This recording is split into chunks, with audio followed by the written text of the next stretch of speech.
Bismillahirrahmanirrahim. Assalamualaikum warahmatullahi wabarakatuh.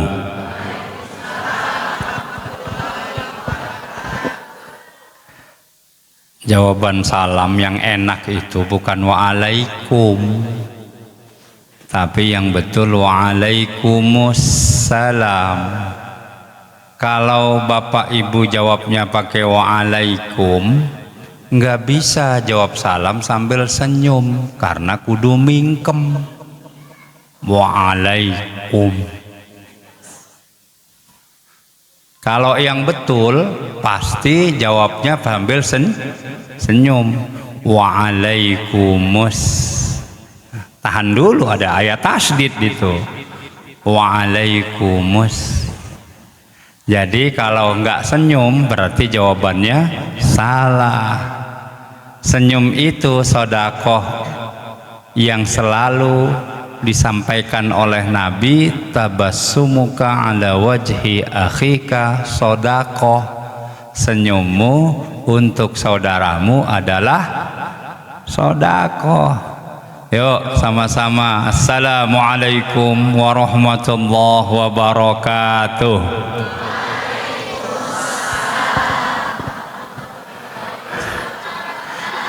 Ya, enggak senyum berarti sedang sakit gigi. Ya. Alhamdulillah walladzi arsala rasulahu bil huda wa dinil haqq liyudhhirahu 'alad dini kullih wa kafa billahi syahida.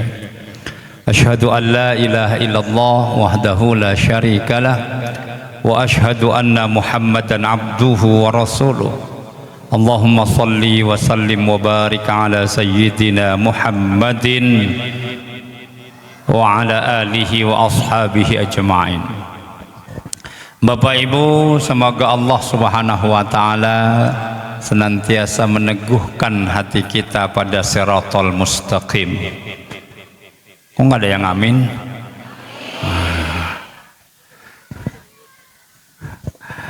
Bapak Ibu, pagi ini saya diundang oleh sahabat saya, sama-sama satu kampus juga ngajar, rupanya juga sama-sama kiai juga rupanya.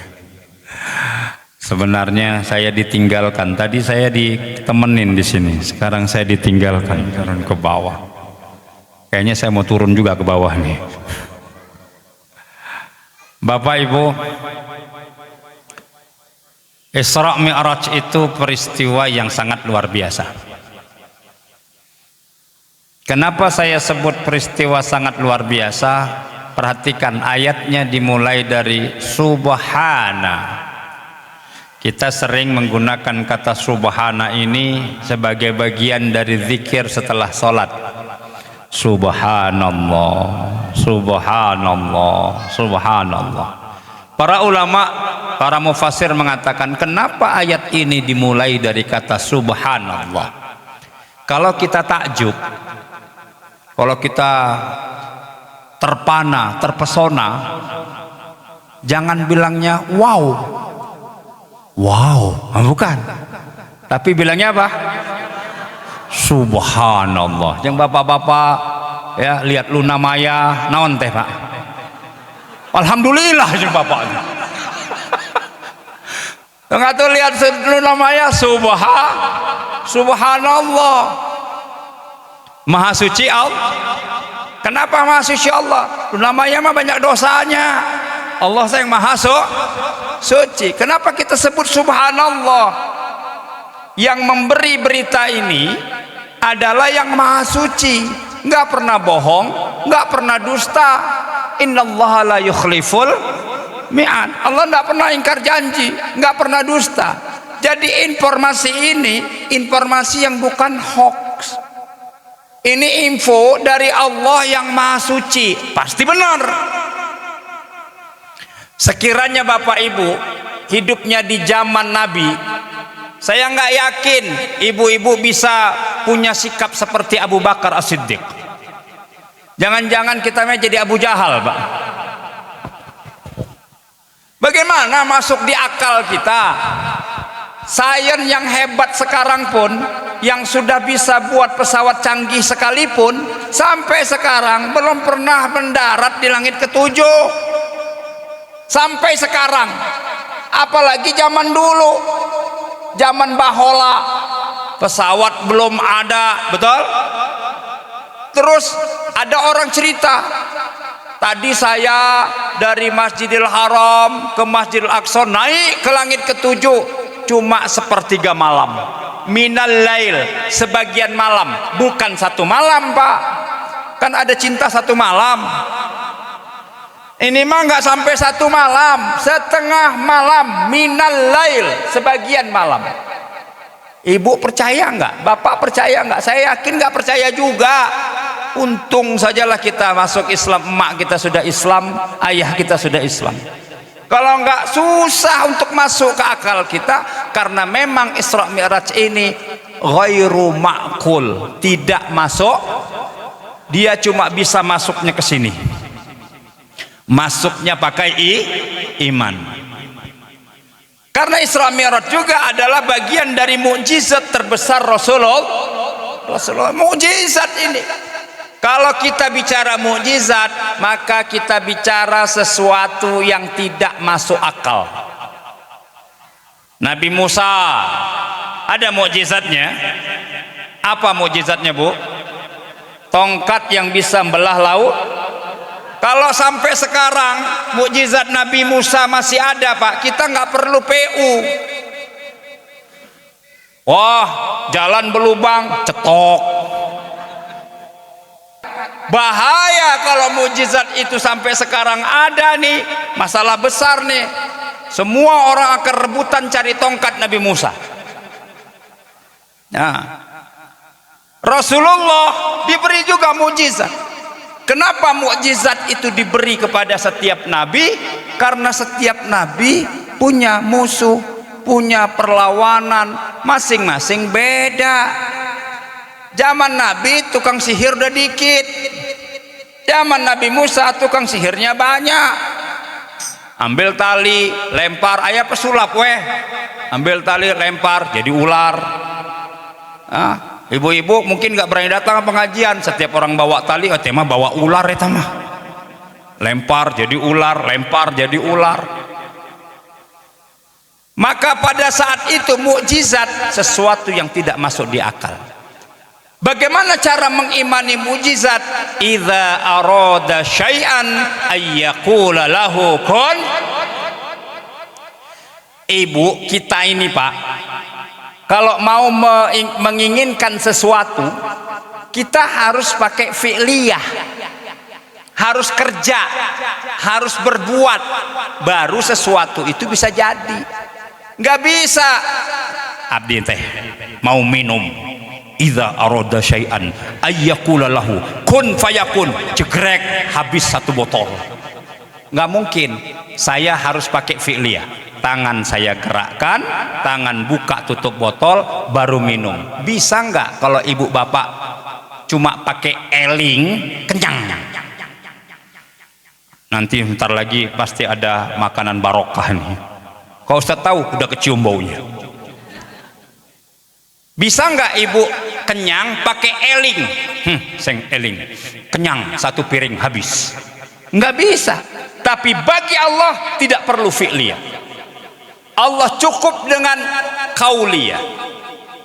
Mau sesuatu Allah kauliyah aja, cukup pakai isyarat saja, cukup pakai kalimat saja jadi.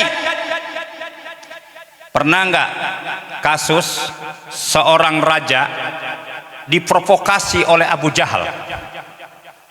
Gimana kalau kita kerjasama? Buat apa? Buat menjatuhkan Muhammad sallallahu alaihi wasallam. Apa kerjasamanya?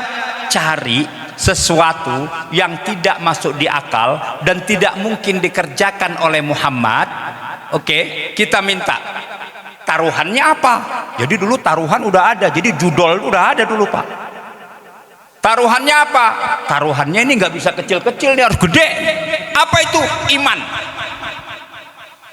Kalau Muhammad tidak bisa menunjukkan kehebatannya seperti nabi-nabi terdahulu termasuk Nabi Musa, maka dia bukan nabi, dia bukan rasul. Maka dibuat taruhannya. Maka sang raja tadi pun datang menghadap Rasulullah. Muhammad, mereka nggak mau panggil nabi, nggak mau panggil Rasulullah. Kenapa? Karena belum mengakui.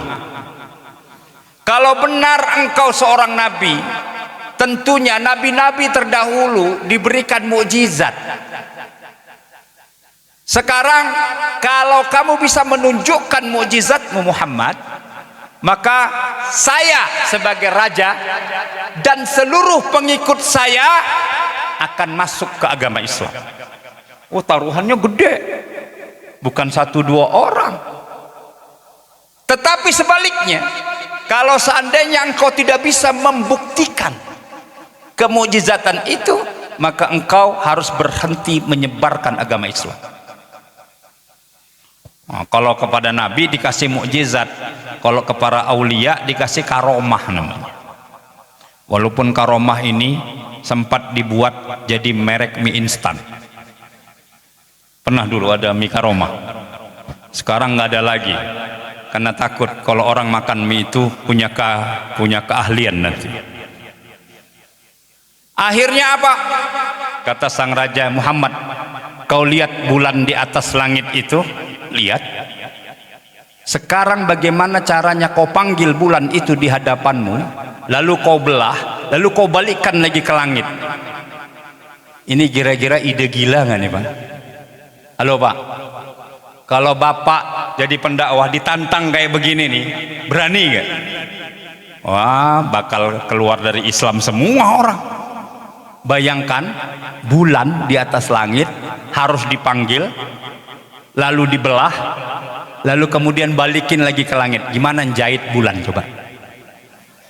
Makanya muncullah lagu Dol Sumbang, kalau bulan bisa ngomong. Ngomong tuh bulan tuh kalau bisa ngomong tuh. Lalu apa? Satu, yang kedua, kalau yang pertama bisa engkau lakukan, yang kedua baru akan kutanyakan lagi.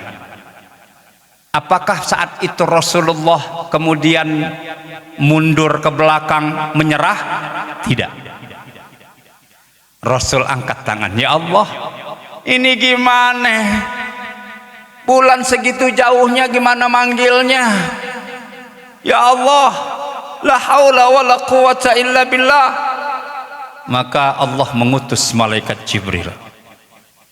Jibril turun ke bumi, sampaikan ke Muhammad, atas izinku Muhammad ku beri hak untuk memanggil bulan supaya datang menghadapnya.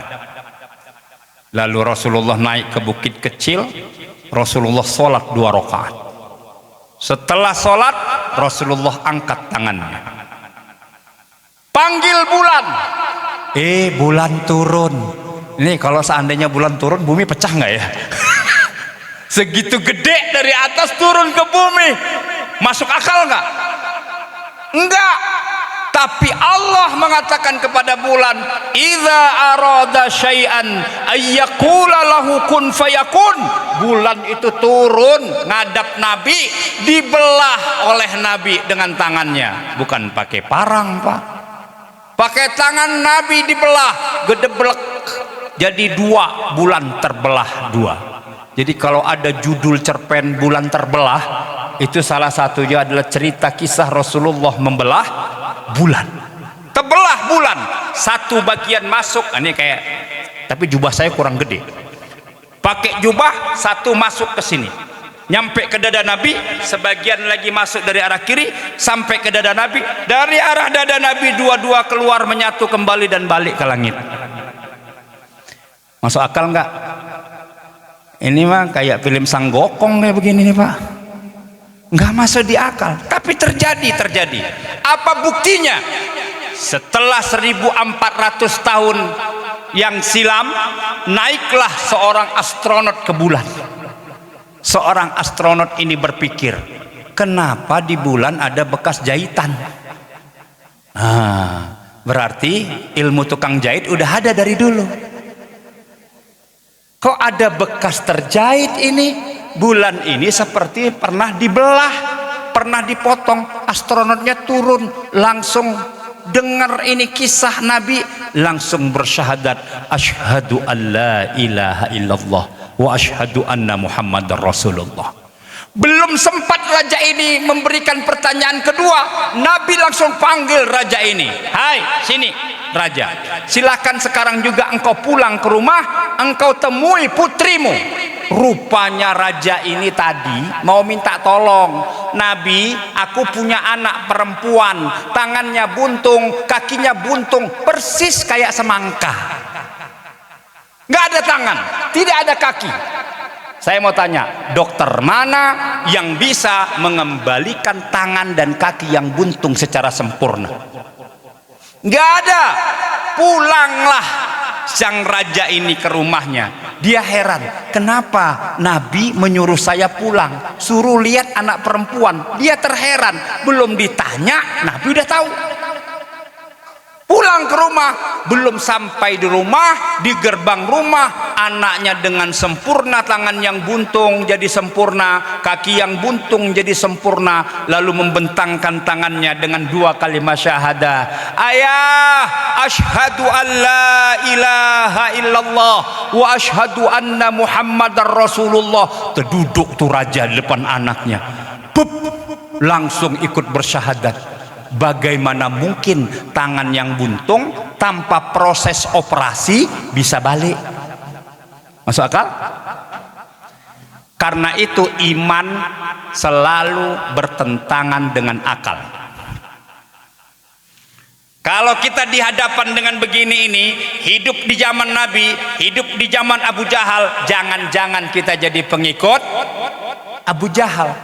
Nggak gampang mengimani Nabi yang Isra Mi'raj, tidak ada pesawat, cuma dalam hitungan setengah malam tiba-tiba sudah sampai lagi ke bumi.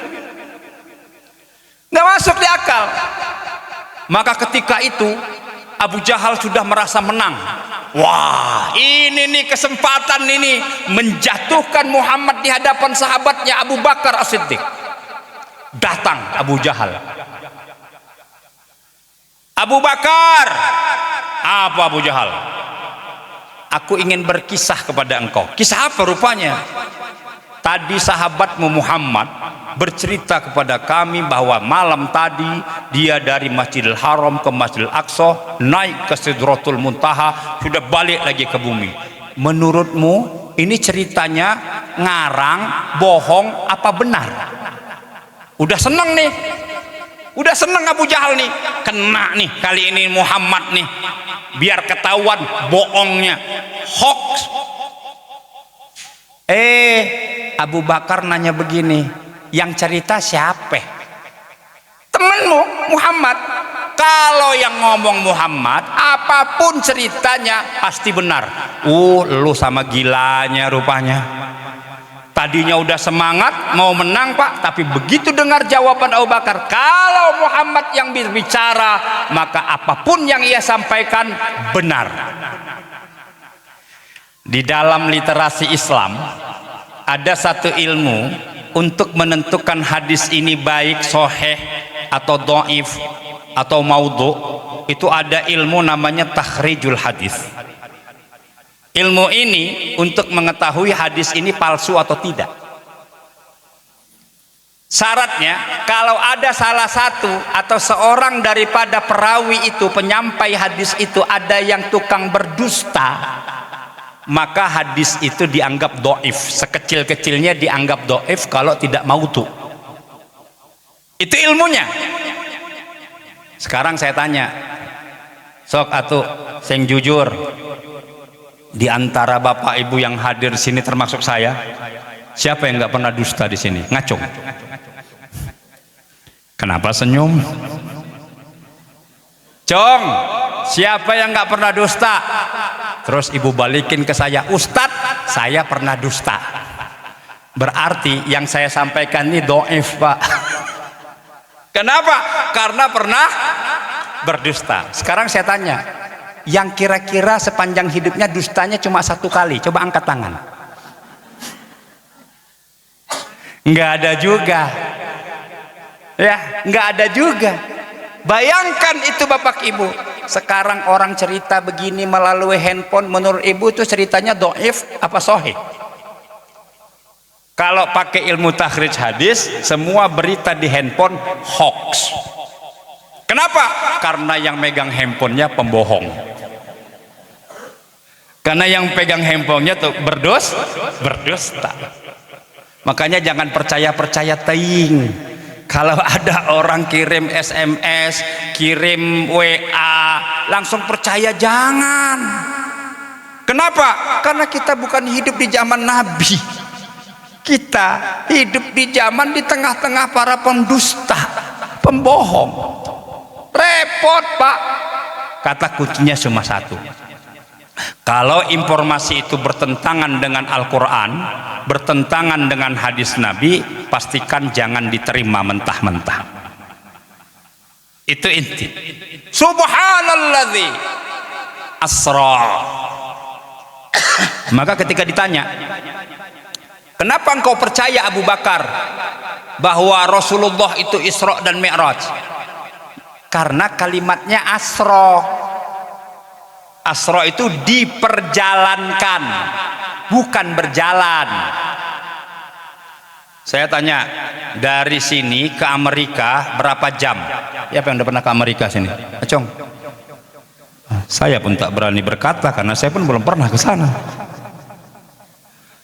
Konon katanya tidak kurang dari 12 jam. Tidak kurang dari 12 jam. Bagaimana itu? Itu cuma dari Indonesia ke Amerika. Ini naik ke langit ke-7. Percaya nggak cuma sekian malam? Makanya dari sini mengatakan bahwa sholat tahajud itu akhirnya itu yang penting sebelum azan subuh. Begitu Isra Mi'rajnya Nabi. Wa minal laili. Kenapa yang dipilih waktu malam? Kata orang-orang yang punya Telkomsel, kalau ibu bapak tidak dapat sinyal di siang hari, tunggulah malam hari. Insya Allah dapat sinyal. Kalau bapak ibu tahu peristiwa ini dimulai dari kegelapan, fase di mana semua pintu-pintu dakwah Nabi ditutup, nggak ada lagi jalan, dikunci semua pintu dakwah. Allah kemudian membuka pintu langit. Jadi kalau bapak ibu punya masalah dalam hidup, seakan-akan tak ada lagi pintu yang terbuka, mi'rajlah, sholatlah, insya Allah akan terbuka pintu yang tertutup. Pintu rizki tertutup, sholat. Pintu non Pak, poligami tertutup jeung terbuka apa? Ketutup, sholat. Nawaitu sunnata poligami, sing sholat Pak.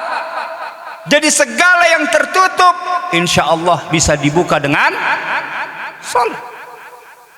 Makanya kata alim ulama, sekalipun engkau pendosa sejati, sekalipun maksiatmu banyak, sekalipun engkau seorang koruptor, sekalipun engkau seorang penjina, ahlu maksiat, jangan tinggalkan sholat. Karena itu nanti kita akan bahas memaknai sholatnya. Saya mau di tafsir ayatnya dulu. Abdihi. Kenapa menggunakan kata abdihi? Karena wa ma khalaqtul jinna wal insa illa liya'budun. Penghambaan itu, kalimat hamba itu adalah puncak tertinggi dari proses penghambaan seseorang. Abdihi, ana abdun, aku ini hamba. Maka ada orang banyak memberi nama anaknya Abdullah. Supaya apa? Supaya ini jadi hamba Allah, rajin sholat, rajin sujud. Abdullah ini kadang-kadang kalau di Medan itu pakai marga. Ya, ada marga di sana. Mulai dari Manurung, si Butar-Butar, si Matupang, ya, si Ahaan, macam-macam itu marganya itu. Ya, ada marga di sana itu. Dan setiap marga itu menunjukkan kedudukan juga di sana. Ya, ada Pangaratusan, ada Pangaribuan, ada si Tompul, macam-macam. Ya. Nah, ada budaya orang modern sekarang. Nabi kan sudah bilang, kasih nama anak itu yang baik-baik. Ini pas lagi akikah. Kenapa? Karena nama itu jadi doa. Ada orang yang kasih nama sesuai dengan pengalaman. Jadi kalau di sana, di Batak itu ada budaya. Tergantung posisi emaknya waktu melahirkan. Kalau emaknya melahirkan di kursi, maka nama anaknya Kursi si Tompul. Iya betul, Pak. Jadi kalau nama anak di sana itu gimana kondisi ibunya melahirkan. Nah, makanya hati-hati kalau melahirkan, Bu. Jangan cari tempat aneh-aneh. Kalau di sana itu, ya. Itu ada nama. Nah, ada lagi model lain di kita. Apa itu? Menggabungkan dua nama mama sama ayahnya. Ya. Nama bapaknya Leman, nama emaknya Toyibah, digabung nama anaknya Letoy. Leman Toyibah. Macam-macam. Maka jangan kasih nama anak itu yang aneh-aneh. Panggilnya Muhammad Soleh. Oh, biar anak saya besar jadi anak yang soleh. Ada yang beri nama dengan nama-nama nabi supaya punya sifat seperti para nabi. Kasih yang baik-baik. Itu. Ini namanya bagus. Tapi tiap ibu marah, keluarlah nama-nama hafalan kebun binatang. Kalau marah tuh, Bu, seperti marahnya ibunda Syekh Sudes. Syekh Sudes ini imam Mekah yang insya Allah hafalannya sangat mungkin. Syekh Sudes belum pernah ngimam lupa ayat. Saking kuatnya hafalan Syekh Sudes ini. Tahu kenapa Syekh Sudes ini jadi imam Mekah? Emaknya kalau marah pakai doa, ndak pakai bahasa aneh-aneh. Beda kita, disumpahin kalau amarah teh anak teh. Ini nyumpahin tapi pakai doa. Syekh Sudes ini termasuk punya hubungan dengan keluarga kerajaan. Suatu hari keluarga kerajaan tuh mau silaturahim ke emaknya Syekh Sudes. Biasa pinggiran rumah di Mekah itu semuanya isinya pasir, Pak. Nggak kayak kita ada tanaman, ada pohon besar gitu ya. Di sana mah isinya pasir semua. Emaknya waktu masak Sudes lihat, wah emaknya biasa kalau masak campur garam ya, Bu ya. Kalau di sini mah tambah lagi, udah garam gula taruh micin lagi, masih kurang juga rupanya. Taruh. Sudah selesai nih masakan, sudah dihidang nih. Emaknya sholat sejenak.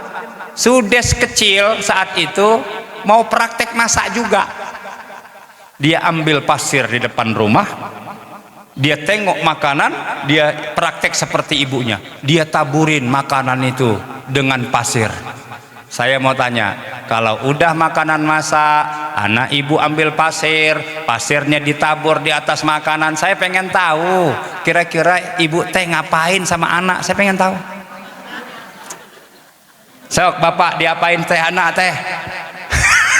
Dibanting.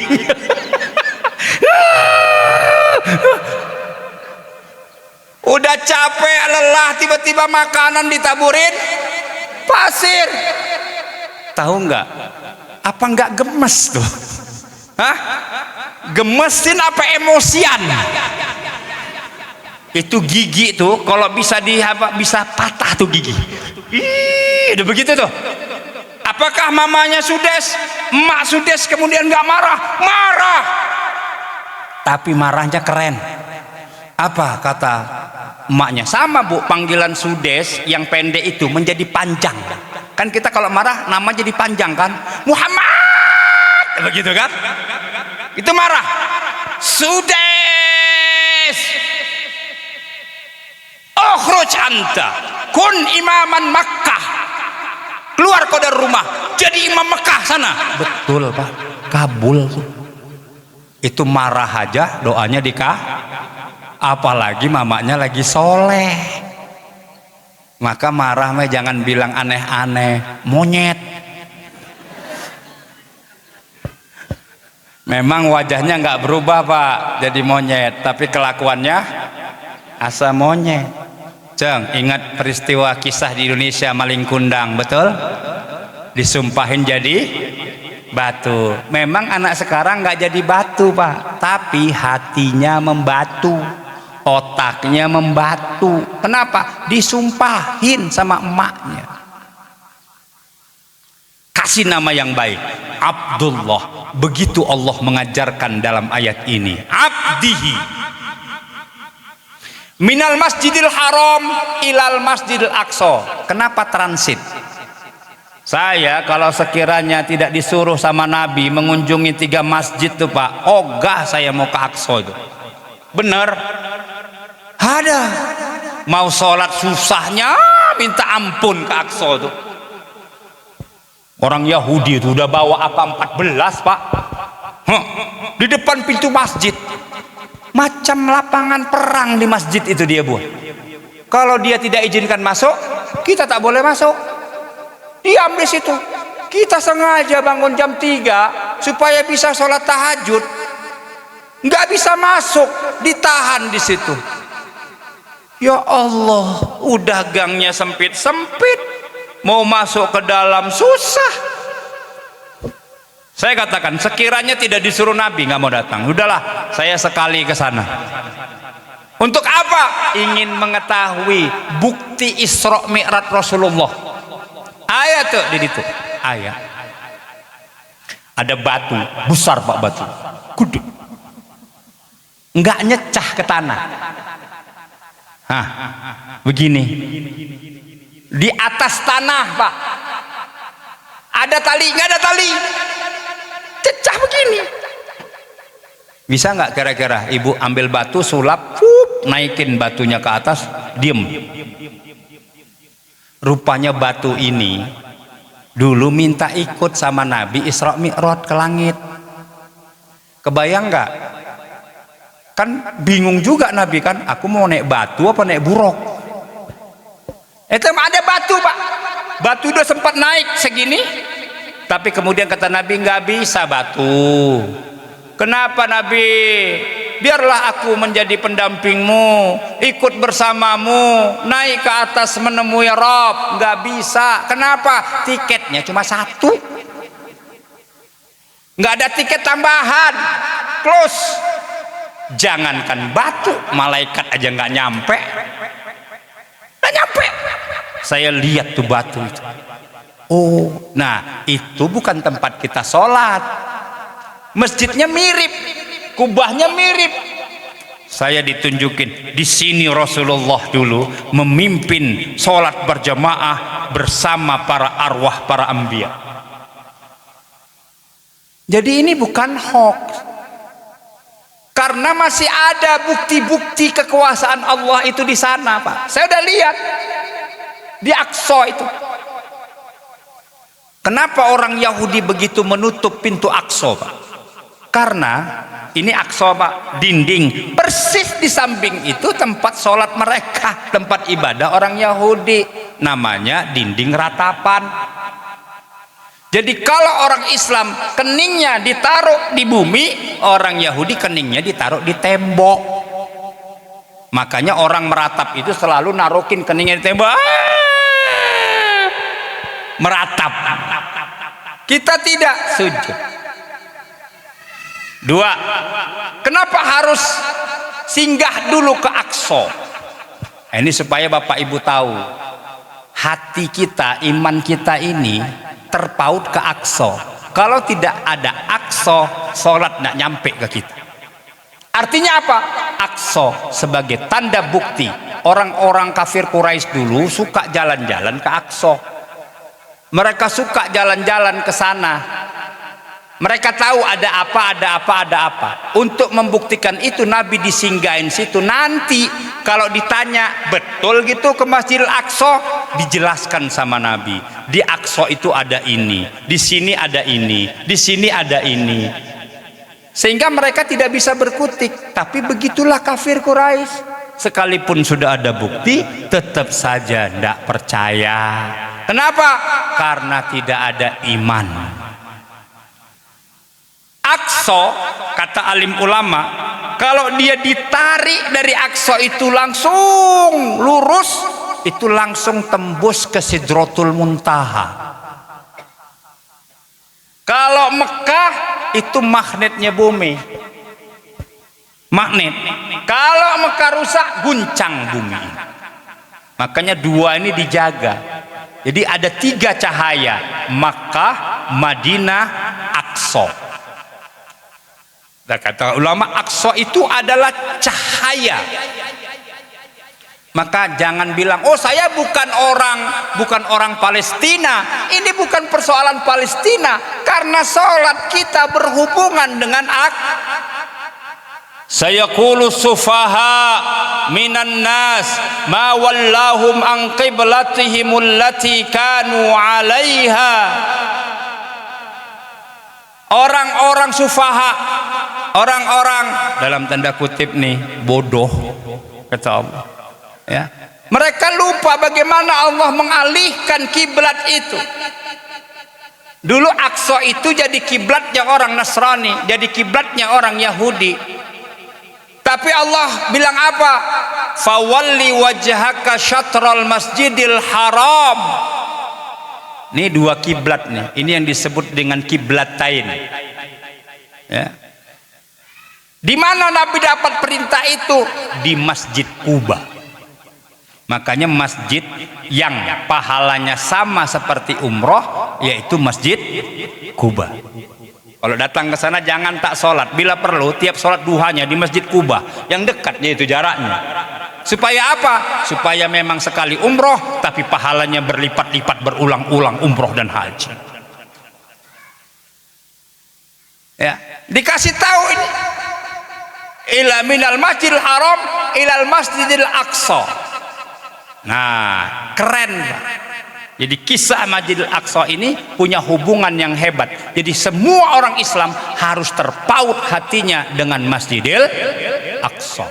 Kalau berkesempatan, ada rizki, pergilah. Walaupun susahnya minta ampun.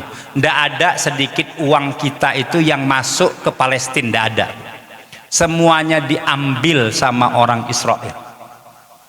Tiket diambil, visa diambil. Maaf ya Bu ya, zaitun terbaik itu adalah zaitun Palestina. Dan itulah yang membuat orang Palestina bertahan, karena mahalnya harga zaitun. Itu pun oleh orang-orang Yahudi dihancurkan. Karena itu satu-satunya ekonominya orang Palestina yang paling luar biasa. Mau jualan Pak, kami pernah masuk nih Pak, salah masuk, belok ke arah Palestina. Mau keluar nggak bisa Pak. Semua ditutup sama orang Yahudi, tidak boleh. Terakhir kalau kami tunjukkan Indonesia, barulah kami bisa keluar dari situ. Kalau enggak kami enggak pulang Pak. Susahnya masuk ke negeri Zionis itu, Masya Allah, luar biasa ya. Bapak Ibu, yuk kita maknai sholatnya. Sholat itu bukan cuma rutinitas, bukan cuma kewajiban fardhi. Coba perhatikan Bapak Ibu. 1, kalau ditanya mahiyas sholat, orang pasti akan mengatakan as-sholatu lughatan ad-du'a. Sholat itu artinya Coba perhatikan, semua yang kita baca saat sholat isinya apa? Doa. Rabbighfirli warhamni wajburni warfa'ni warzuqni wahdini wa'afini wa'fu'an. Doa bukan tuh? Doa. Sekarang kata Nabi, ad-du'a mukhul ibad. Doa itu adalah senjatanya seorang hamba. Sekarang coba ibu bapak pikir, kalau saya nyebut senjata buat apa? Hah? Kalau saya nyebut kata senjata, apa yang kepikir di kepala kita? Satu, untuk mempertahankan diri. Dua, untuk melawan musuh. Betul?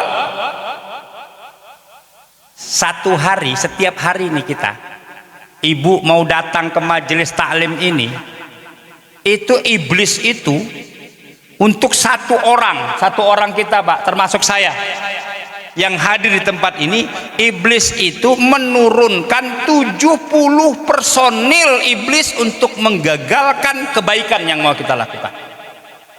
Ayo, 1 lawan 10, 1 lawan 70, siapa menang? Orang sehebat Adi Ray pun gak akan menang, betul? 1 lawan 70. Makanya wajar ibu mau bangun sholat subuh, ya Allah,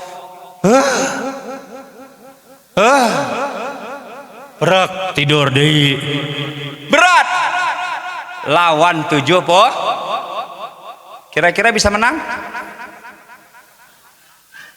Yang kedua, musuh kita ngelihat kita, iblis lihat kita. Ibu bapak bisa lihat iblis? Kalau bisa berarti dukun. Kita nggak bisa lihat dia, dia bisa lihat kita. Siapa menang? Logikanya pasti. Maka kata Nabi, ad-du'a mukhul ibad. Doa itu senjatanya seorang hamba. Pakai senjata itu. Doa la haula wala quwata illa billahil. Baru iblis itu nggak akan kuat. Laisa lahu sultan, nggak akan kuat. Maka pertama, tadi juga sudah disampaikan, Isra Mi'raj itu terjadi dalam suasana amul huzni, tahun kesedihan. Kalau bapak ibu mengalami kesedihan, galau, apalagi apalagi bimbang, bingung.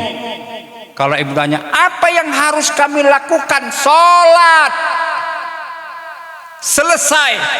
Maka kata alim ulama, kalau mau semua urusan hidup mau diperbaiki sama Allah, perbaiki sholat. Perbaiki. Yang saya sebut perbaiki ini Pak, bukan memperbaiki rokaat, yang 4 diperbaiki jadi 3, bukan. Yang subuh tambah deui jadi 3, nggak boleh. Bukan rokaatnya. Satu apa? Harokatuhu. Kalau di Sumatera di kami itu ada istilah sholat patok ayam. Tahu sholat patok ayam? Kalau ayam teh makan tuh gimana Pak? Kutuk kutuk kutuk kutuk kutuk kutuk kutuk kutuk kutuk kutuk. Wah, ada yang orang salah, Allahu Akbar, sami Allahu liman hamidah, Allahu Akbar, Allahu Akbar, Allahu Akbar, Assalamualaikum warahmatullahi wabarakatuh, Assalamualaikum warahmatullahi wabarakatuh, bye bye. Itu sholat patok ayam. Ini saya sampaikan Bu ya. Satu. Yang kedua apa? Qiraatuhu. Bacaan sholatnya. Semakin ringan bacaan sholatnya, bukan semakin cepat ya. Semakin ringan bacaan sholatnya, maka akan semakin baik kehidupannya. Ingat kalimat Allah, wasta'inu bis-sobri was-sholah.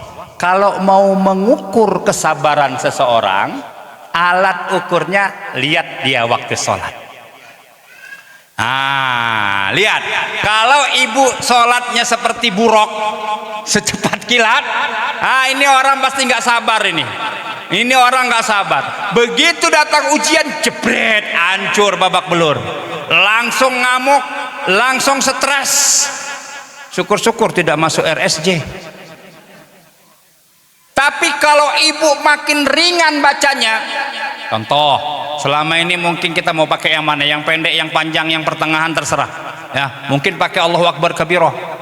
Baca doanya Allahu Akbar, Allahu Akbar kabirah, alhamdulillah katsira, subhanallah bukratan wa asila, ini wajhatu wajhiyah. Kayak begitu tuh bacaannya Bu. Ini tidak kategori orang sabar. Jadi kalau ibu bapak mau tahu sesabar apa aku, lihat cara ibu bapak sholat. Semakin khusyuk bapak ibu sholat, semakin bapak ibu bisa menikmati rasa sholat yang sesungguhnya. Saya jamin kesabaran ibu dalam menghadapi berbagai macam ujian dan cobaan akan hebat. Sok atuh, nggak punya duit, sholat, lamain sholatnya. Malaikat nanya, eta mah kenapa lama teuing atuh? Eta mah duitnya belum turun-turun. Coba, menurut ibu, yang ujian itu kemudahan apa kesulitan? Coba ulangi, saya ulangi. Kemudahan atau kesulitan yang ujian? Oke, saya kasih sampel. Ibu punya duit, pergi ke mall, pengen beli tas baru, beli atau tidak? Beli apa tidak? Tuh kan, nggak sabar, pasti beli kan? Kenapa? Karena ayah uangnya. Sekarang ibu nggak punya duit, pergi ke mall, nengok tas baru, beli tuh. Kenapa nggak beli? Ayo duitnya. Mau beli gimana? Justru kemudahan itulah yang sesungguhnya ujian. Karena orang kalau dapat kemudahan, hati-hati, kemudahan yang terbiar begitu saja, sehingga ibu pun menabrak aturan Allah, maksiat dibuat, dosa dibuat, larinya ke istidraj. Hati-hati dengan kemudahan, Bu. Ya, Bu, wajib nggak hukumnya sakit, Pak? Ayo, saya tanya, sakit hukumnya wajib nggak bagi umat Islam? Wajib. Kenapa? Karena yang nggak pernah sakit cuma iblis. Ibu pernah nggak dengar iblis lagi mencret? Pernah dengar tak? Bahaya kalau iblis mencret, betul nggak? Saroleh kita semuanya. Kemana sih iblis itu mak mencret? Nggak ada iblis mencret. Iblis nggak pernah demam. Ya, justru kita harus sakit. Kenapa? Karena sakit adalah penggugur dosa. Kalau ibu pernah sakit, bapak pernah sakit, maknanya kita pernah buat alhamdulillah sing jujur. Gitu atuh, Pak. Jadi sholat itu harusnya membangun keberanian. Kalau bapak ibu sholat tegak berdiri atau duduk atau nyungsep. Tegak. Kalau orang tegak begini ini artinya orang apa? Satu, sehat. Dua, pemberani. Mana ada orang pemberani begini loyo? Nggak ada. Orang pemberani itu begitu. Seharusnya orang yang sholat, dia punya mental pemberani menghadapi hidup dan kehidupan. Kalau orang sholat tidak punya keberanian, tidak punya mental menghadapi kehidupan, berarti sholatnya dipertanyakan. Dia berhadapan dengan Allah, dia akan berkata, ya Allah, inni wajjahtu wajhiya lilladzi fataras samawati wal ard. Lalu apa lagi? Inna sholati wa nusuki wa mahyaya wa mamati. Udah jelas tuh, lillahi rabbil, jelas tuh, hidupku, matiku, ya, ibadahku punya siapa? Ya kalau begitu nggak boleh ngeluh dong. Kalau dikasih ujian dalam hidup, katanya hidupnya punya Allah, kok ngeluh? Ya Allah, gimana nih? Tahu nggak ibu? Kapan bapak ibu ibadahnya serius sambil nangis-nangis berurai air mata? Kapan? Sok jawab. Jawabannya ketika suami berkata, "Ma, aku pengen nikah lagi." Langsung khusyuk, Pak. Jadi kalau bapak mau lihat ibu khusyuk sholatnya, bilang gitu. Nanti malam jam 2 bangun dia tahajud, sujud nggak bangun-bangun. Nangis sama Allah. Ya Allah, apa salahku ya Allah? Kenapa dia pengen nikah lagi? Ibu pasti khusyuk tuh. Artinya kita khusyuk saat musibah datang, betul? Ada nggak orang musibah datang sholatnya nggak khusyuk? Ada nggak saat musibah datang sholatnya tidak baik? Makanya mau nggak saya doain ibu-ibu bapak-bapak sini kena musibah terus, biar khusyuk terus sholatnya, biar khusyuk terus doanya. Harusnya takbiratul ihram itu yang menyatakan Allah, kan angkat dua tangan, betul nggak? Kalau ibu ditodong pistol sama musuh, hai, apa kata musuh? Angkat tangan. Tandanya apa? Menyerah. Kalau menyerah, serahkanlah semua urusan sama Allah. Kenapa takut? Kita sujud ke bawah. Saya mau tanya sama Bapak Ibu, bagian dari tubuh kita ini yang paling mulia itu bagian yang mana? Bagian kepala. Kita disenggol orang, kalau tangan nggak marah, ya nggak? Disenggol badan nggak marah, tapi begitu kena tuing marah. Ih, kok kepala? Kenapa rupanya? Ini saya bakal bayar zakat fitrah tiap tahun. Tapi ketika kita sujud, kepala yang kita bangga-banggakan ini justru posisinya lebih rendah dari dubur. Ada nggak di sini yang sholat kepala sama duburnya sama rata? Ayat nggak ada. Itu menunjukkan penghambaan yang luar biasa. Maka di sanalah dekatnya seorang hamba dengan Tuhannya. Minta banyak-banyak saat sujud. Doa khususnya di sujud terakhir. Rasul kalau sujud terakhir tuh panjang doa Nabi di situ. Lama Rasul minta.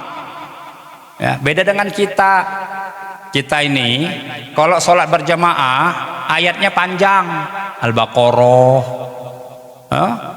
Ali Imran, Al-Anfal, naik semua. Giliran sholat sendiri, Qul huwallahu inna a'toina, menyiksa jamaah. Harusnya dibalik.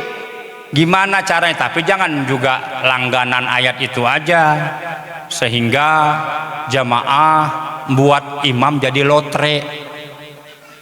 Yuk taruhan yuk. Ini habis Al-Fatihah, Qul huwallah atau Qul a'udzu birabbil falaq. Imam dibuat taruhan jeung makmum. Itu ada tuh Pak kejadian Pak.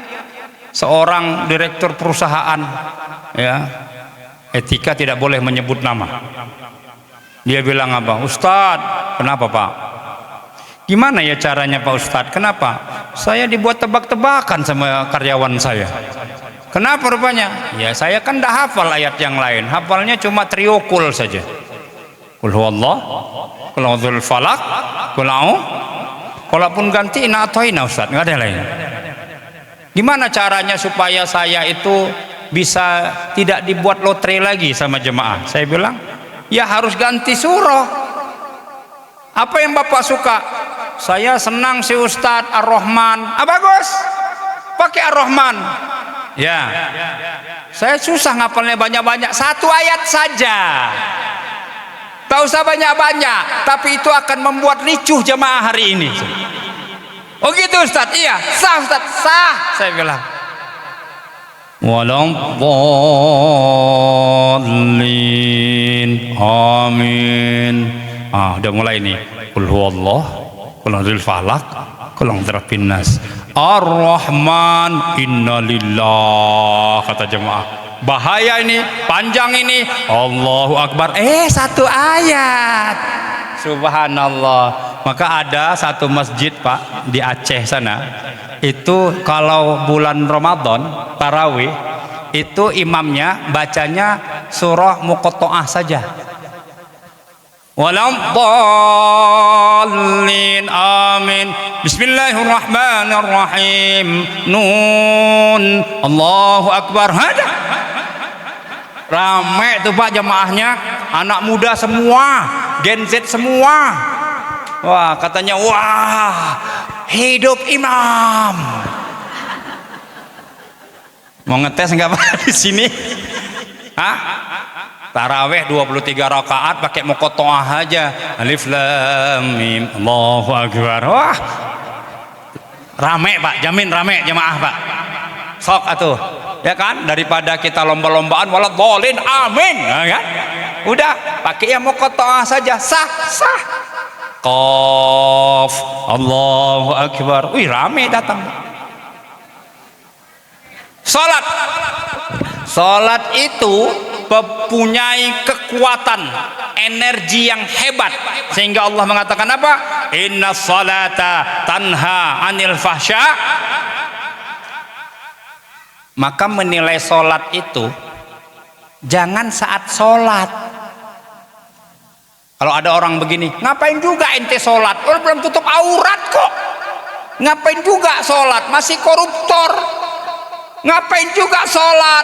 Hah? Wong masih juga buat dosa. Tahu nggak ayat bilang begini? Fawailul lil musallin. Celakalah orang yang sholat aja celaka, apalagi yang tersolat atuh. Maka sholat alat ukurnya bukan pada saat bapak ibu sholat, tapi setelah sholat. Jadi sabar nggak? Setelah sholat jadi bager nggak?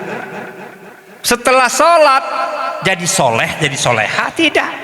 Bukan pada saat sholatnya. Justru sholat itu nilainya setelah. Saya mau tanya, kapan bapak ibu dapat nilai? Setelah ujian atau pada saat ujian? Setelah baru dapat nilai. Jadi sholat itu alat ukurnya bukan seberapa banyak bapak ibu sholat, tapi lihat setelah sholat makin soleh tidak. Ada ibu yang sengaja sholatnya cepat. Kenapa? Karena sedang marah sama anaknya. Awas kok ya, habis sholat kok, habis sholat kok. Ku hajar kok habis sholat ya. Tunggu ya. Bayangkan sholat aja marah Pak. Itu gimana ceritanya? Hah? Begitu habis sholat dia cepat-cepat pakai sarungnya, dia kejar anaknya. Coba bayangkan. Ada suami yang sholat marah sama istrinya. Awas kok, habis sholat aku, masya Allah. Itu sholat apa ya? Kok bisa? Seharusnya sholat itu menenangkan. Sholat itu harusnya mendamaikan. Sholat itu harusnya yang muncul adalah sifat baik. Tapi kenapa malah yang negatif? Bapak Ibu, yuk pegang baik-baik kalimat ini. Ya, sependosa apapun kita, tetaplah. Sekalipun kita seorang koruptor, tetaplah. Kenapa? Karena suatu saat bisa saja Allah menjadikan sholat itu sebagai kekuatan mencegah diri kita dari perbuatan keji dan. Ingat Bu, kalau ibu galau, ibu sulit, apa Bu? Kalau bapak sholatnya sholat sunat poligami, maka ibu sholat sunnah anti poligami. Biar nanti bertarung di langit, doanya bertarung di langit. Ibu tinggal bilang, ayo kita buktikan doa siapa yang makbul. Tapi kudu ridho. Kalau seandainya doa bapak yang makbul, ibu bilang alhamdulillah. Ternyata doa suami saya lebih hebat. Saya Bu bukan gak berani poligami, masalahnya istri saya lebih berani, itu masalahnya. Bukan gak berani Pak, ya berani. Saya ditunggu-tunggu nih Pak, santri nunggu-nunggu kapan Pak Kiai poligami ini. Kenapa? Biar kami jadikan uswatun hasanah. Bu, jangan khawatir ya Bu ya. Doa apa itu? Apa aja yang ibu alami susah? Sholat. Dua itu Bu kata kuncinya. Utlu ma uhiya ilaika minal kitab. Tilawah Quran. Wa aqimis sholah. Dirikan Jadi kalau sholatnya kuat, baca Qurannya jelek, jampling kayak orang pincang, kakinya satu. Kalau mau dua kaki sempurna bisa mengatasi semua persoalan hidup, maka Al-Quran dan sholat harus seiring seirama. Sholat 5 waktu, baca Quran 5 menit, pincang. Pincang. Maka dua-dua harus dikuatkan. Sholat dikuatkan, baca Quran dikuatkan. Kita akan mudah menghadapi semua masalah dalam hidup kita. Semoga mau'izah hasanah ini bukan hanya berlaku bagi bapak ibu, tapi khususnya bagi pribadi saya sendiri. Saya tidak mau terjerat dengan kalimat atamuruna an-nasa bil birri wa tansawna anfusakum wa antum tatlunal kitab. Saya juga tidak mau masuk dalam kategori kabura maqtan indallah an taqulu ma la taf'alun. Saya sama seperti ibu. Saya pun memperbaiki juga sholat. Kalau bapak selama ini sholatnya cuma sholat wajib, maka mulai sekarang berusahalah memperbaiki, ditambah dengan sholat sunnah, bukan nambah rakaat sholat wajib, tapi ditambah dengan sholat sunnah. Kalau sudah bisa nambah sholat sunnah, tambah lagi sholat tahajud, tambah dengan sholat duha, tambah dengan sholat hajat, tambah sholat tasbih, tambah sholat istikharah. Lengkapi semua sholat itu kalau mampu. Walaupun Allah menyebutkan kepada kita bahwa sesuai manistata'tum, sesuai kemampuan. Mudah-mudahan yang berhadir di tempat ini jadikan sholat sebagai kekuatan dalam menghadapi hidup dan kehidupan. Mungkin nggak kita nggak ada ujian? Siapa di antara bapak ibu yang tidak pernah kena ujian, dapat ujian? Ada? Nggak ada. Tidak ada. Maka yang ingin saya sampaikan kepada bapak ibu, bahwa musibah, ujian sifatnya pasti. Karena itu Allah siapkan sholat untuk menghadapi semua ini. Maka sekali lagi saya tekankan, jadikan sholat dan tilawah Quran menjadi benteng dalam menghadapi semua persoalan hidup dan kehidupan. Amin ya rabbal alamin. Terima kasih, jazakumullah khairal jaza. Nasrun minallah wa fathun qarib wa basyiril mu'minin. Wallahu muwaffiq ila aqwamit thariq. Wassalamualaikum warahmatullahi wabarakatuh.